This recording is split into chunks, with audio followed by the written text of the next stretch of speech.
എനിക്ക് കുറച്ച് ഓളിയും തോന്നണം, ഇച്ചിരി സ്റ്റൈലിഷ് ആയിട്ട് കിടക്കുകയും വേണം. ഹെയർ നല്ല ഡ്രൈ ആണ്, രണ്ട് സെക്ഷനും നല്ല ഡിഫറൻസ് ഉണ്ട്. നമുക്ക് ഈ ഒരു തിന്നിങ് കളയണം. ഇതിൽ നിന്നായിരിക്കും ലെങ്ത്ത്, ഇതായിരിക്കും വരിക. ഫേസ് ഫ്രെയിം ചെയ്തായിരിക്കും വരിക. എത്രയും ലെങ്ത്ത് കളയാനും.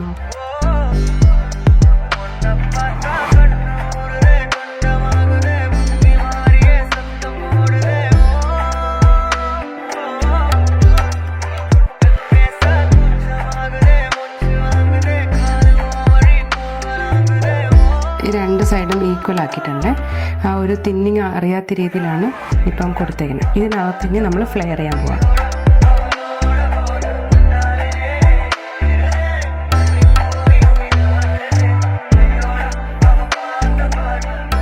ഫ്ലെയറും ഉണ്ട്, തിക്നെസ് ഉണ്ട്.